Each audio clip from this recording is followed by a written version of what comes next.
think it is, Master Bruce? It is.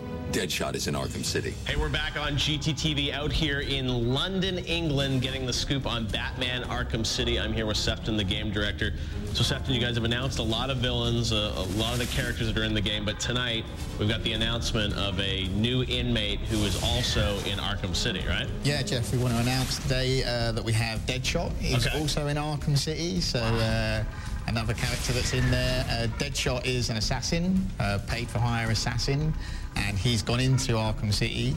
Kind of one of the mysteries that Batman's trying to solve is what is Deadshot doing in there. So he's finding these kind of murder scenes and trying to figure out what is Deadshot, you know, what is his MO, what's he doing, who's he after. I see you're too scared to face me.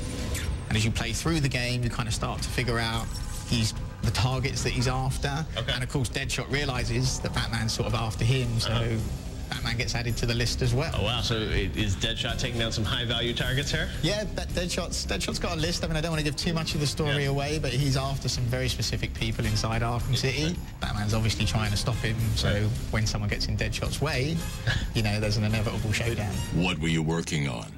There are a number of signal relay points around the top of the tower. The specifications...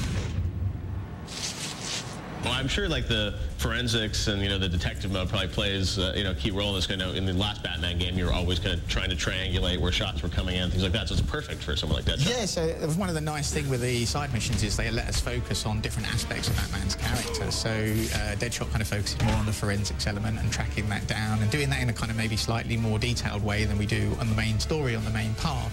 The world's greatest detective dies at the hands of the world's greatest assassin. Tell us a bit about Deadshot, the design of the character and the voice, because, you know, it's always, I think, a challenge to figure out how do you want to represent these characters in the game. Yeah, I mean, we were thinking again, you know, how does Deadshot get in there? That's kind of how we started. So, you know, he kind of disguises himself to get in there, gets thrown in as an inmate, and then kind of pimps up his outfit to become Deadshot. So he gets these additional, you know, he has these wrist-mounted cannons that he uses to take people down, and he also has like a high-powered sniper rifle as well that he's using. So, you know, with Deadshot, he has a whole range, a whole arsenal of weaponry to take people down, but he kind of gets that smuggled in there separately to how he goes in there. So we wanted to make it so it's people understand this is a living, breathing place. You know, he couldn't just walk in through the main door, so he has to find his own way in there as well.